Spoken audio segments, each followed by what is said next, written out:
¿Cómo están? Muy buenas tardes. Soy Julio Patán. Bienvenidos a las noticias. Está dando inicio la conferencia de prensa de todos los días sobre la situación del COVID-19 en México. Escuchemos.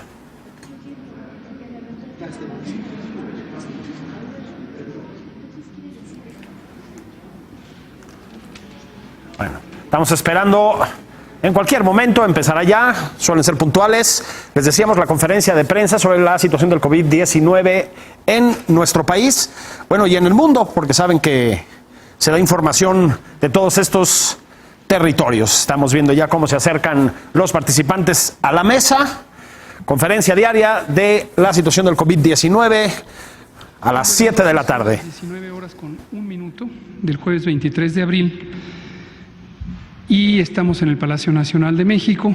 Vamos a iniciar la conferencia de prensa diaria sobre la situación de la pandemia de COVID, la enfermedad causada por el nuevo coronavirus SARS-CoV-2. Hoy tenemos tres segmentos. El primero que comentaré yo es muy breve y es para hacer una recapitulación de dónde estamos y hacia dónde vamos. El segundo será el informe técnico diario que lo presentará el doctor Alomía. Y tercero, tenemos una invitada de lujo con la que siempre estamos muy contentos de verla, que es la doctora María Elena Álvarez Builla Roses, directora general del Consejo Nacional de Ciencia y Tecnología, académica de primera línea, investigadora nacional, Premio Nacional de Ciencias y Artes, todos los atributos que se puedan imaginar, pero además es quien está encabezando a través del CONACYT la coordinación de múltiples grupos académicos y de iniciativas tecnológicas que nos están ayudando en elementos fundamentales para el manejo de esta epidemia. Y como lo comentó el presidente ayer por la mañana y nos lo pidió, hoy tenemos el privilegio de tener a la doctora Álvarez Builla para hablarnos sobre estas iniciativas o el conjunto de iniciativas relacionadas con el desarrollo de ventiladores o la construcción de ventiladores en México a partir de las capacidades precisamente de la tecnología y ciencia mexicanas. Doctora, muy bienvenida. Entonces dejaremos esta parte en el último lugar, no porque sea menos importante, sino porque es el plato fuerte de hoy. Y yo me voy a parar simplemente para comentar en 2 diapositivas o 3 dónde estamos y a dónde vamos.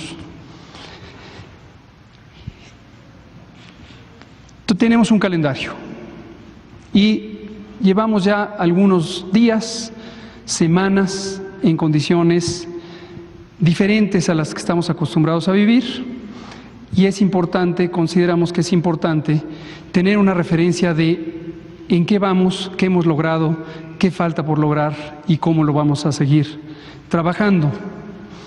Entonces, en el calendario lo que quiero que visualicen es marzo de 2020 y algunas fechas relevantes para lo que hoy nos ocupa, que nos sitúen en lo que ya logramos y lo que nos falta. Iniciamos las conferencias vespertinas el viernes 6 de marzo de 2020. Aquí no está señalado, pero es una fecha referencial.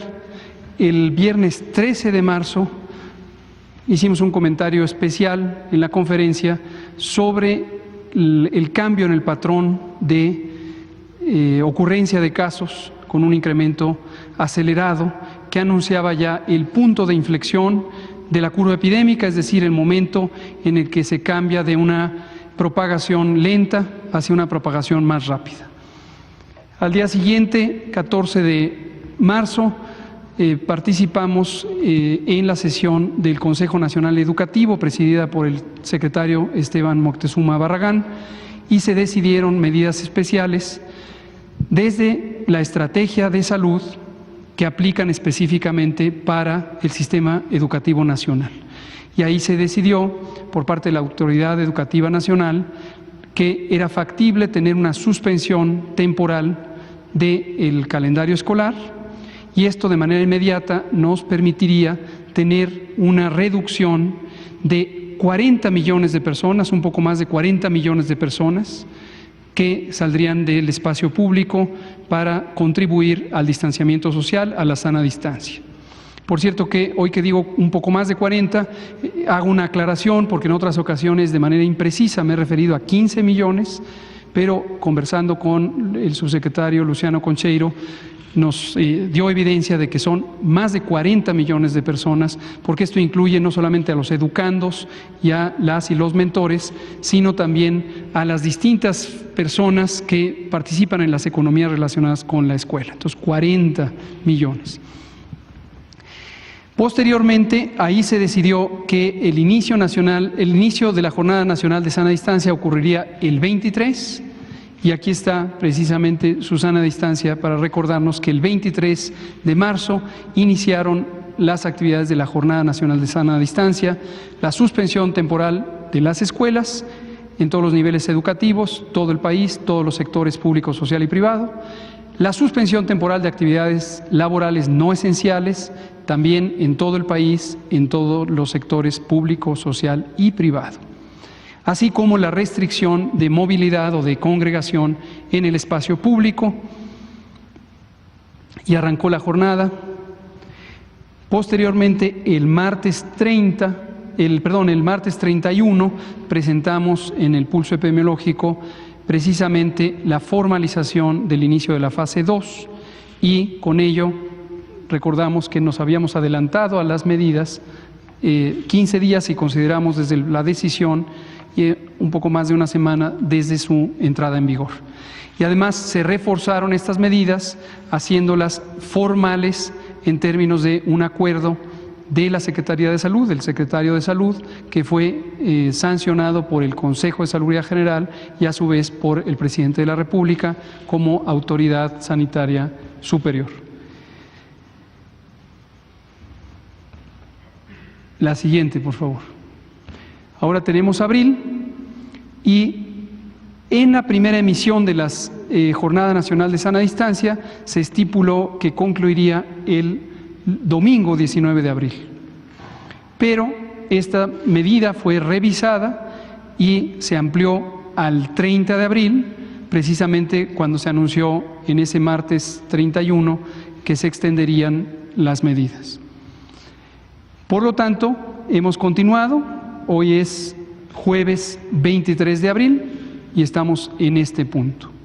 Y recientemente, el lunes próximo pasado, el Consejo de Salubridad General adoptó o resolvió adoptar las medidas propuestas por la Secretaría de Salud que extienden la Jornada Nacional de Sana Distancia hasta el 30 de mayo de 2020.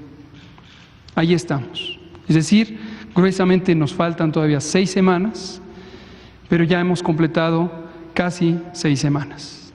Estamos gruesamente a la mitad de la jornada y hemos dejado muy en claro también, a pregunta de ustedes y de la sociedad, que el posible reinicio de actividades el 1 de junio es una fecha referencial, pero depende de que se cumplan las medidas de la Jornada Nacional de Sana Distancia. Es decir, lo hemos expresado como que lograremos éxito si y solo si usted se queda en casa y nos mantenemos todos en casa y conservamos la eficacia, la efectividad de estas medidas.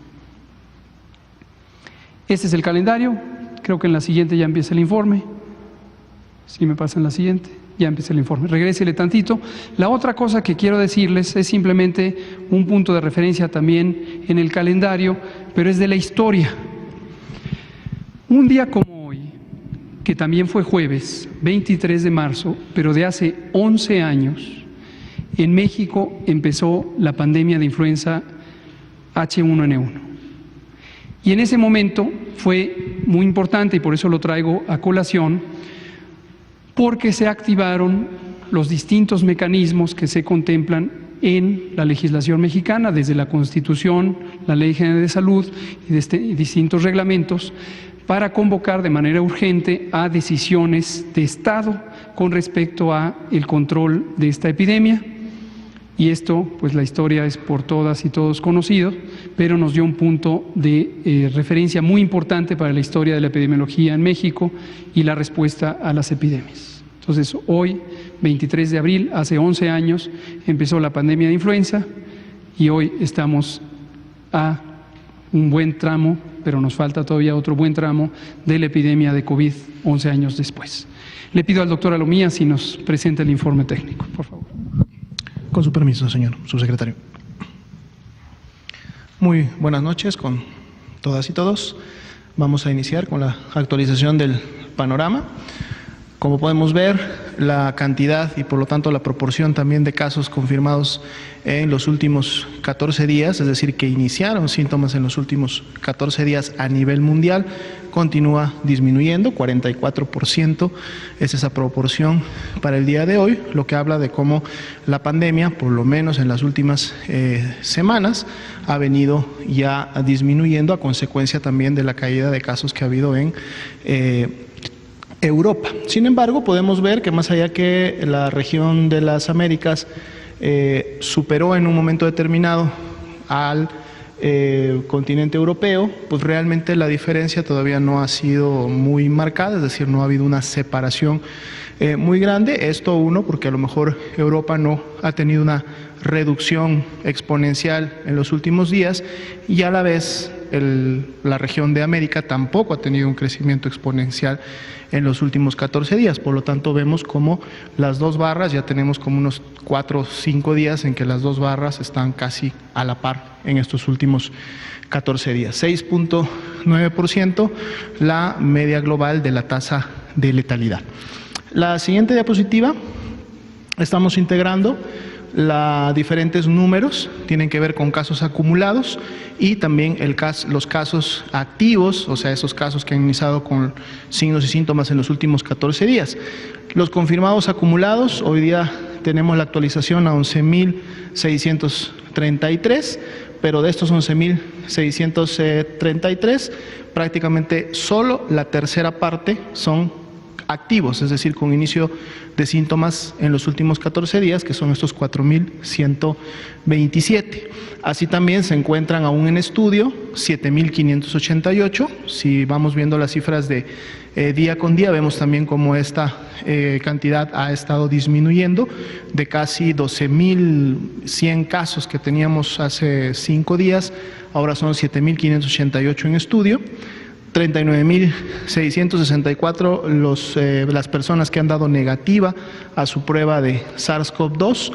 Lamentablemente se actualiza también la cifra de defunciones a 1.069 personas que han perdido la vida a causa de la enfermedad y estamos ya en un poquito menos de 59.000 personas que han sido las que hasta el momento se han estudiado, que en su momento tuvieron la clasificación de caso sospechoso y bueno, se distribuyen a la vez en todos estos números que estamos viendo.